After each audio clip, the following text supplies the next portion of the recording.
Richard, Ryan Newman is new to your Sprint Cup Series team this season. Talk about why he was the right fit for RCR. You know, I've been talking to Ryan for probably 6 years to get him to drive for me. He's the type of driver that I really like. I've watched him, very aggressive, on the wheel every minute that he's in a car. You never have to question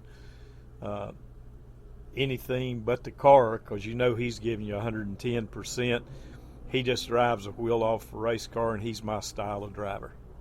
How special is it to be working with your grandson, Austin Dillon, in the Sprint Cup Series and having him driving the famed number 3?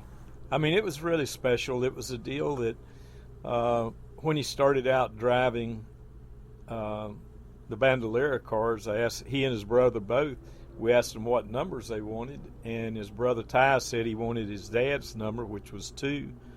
Austin said, I want your number, which is 3. And I told him I said, you know, that's Dale's number 2.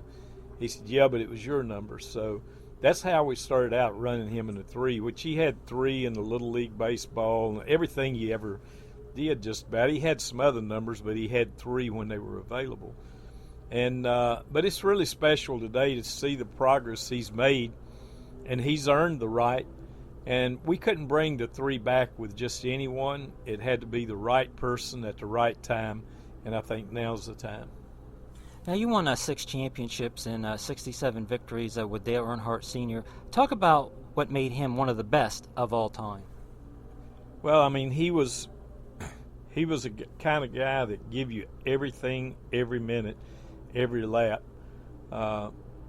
He was just a natural talent, born talent as a race driver. I think watching his father, Ralph Earnhardt, for all the years, he knew he wanted to drive as hard just like his dad did. And he was a special talent, Dale was. He could do things with a race car that most drivers couldn't. He loved his fans, loved his family, and loved what he did. What is your most memorable moment at the Monster Mile? Let me think. I got some I can't talk about, but my most memorable, that one run across my mind, but let me think. Oh, we've won races here, you know. We won a lot of races here, several, not a lot. We won several in the Nationwide and the Cup. You know, the last one I think was Jeff Burton in the Cup Series. But, you know, we just had a lot of good memories here. You know, as a driver, this was always one of my favorite tracks to race at.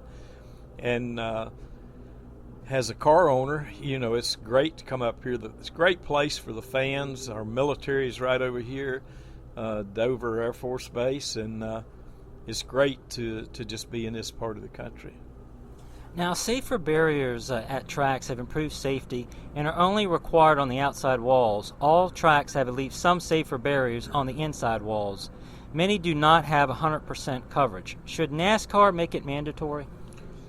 NASCAR does a great job at safety. I'm sure they've looked at where these walls are and the type of impact, the G-force, each one of them, and if they feel there would be a G-force impact, I'm sure they will make it mandatory. Some of them you would do such a glancing blow, it's not like hitting the wall on the outside. Now, you're an avid hunter. What is your best hunt ever? I've had so many great opportunities to hunt all over the world. Everything from the Big 5 in Africa to the Dangerous 7, the North American Grand Slam, North American 29. You know, I've been fortunate to be able to do all that, but probably it's hard to pick just one, you know, because I've been fortunate to be able to do so much. I like to go to Africa. I like to sheep hunt, but the older you get, the higher the mountains get. Now I'm getting more and more into bird hunting and spending time. My most memorable hunts are with my grandsons.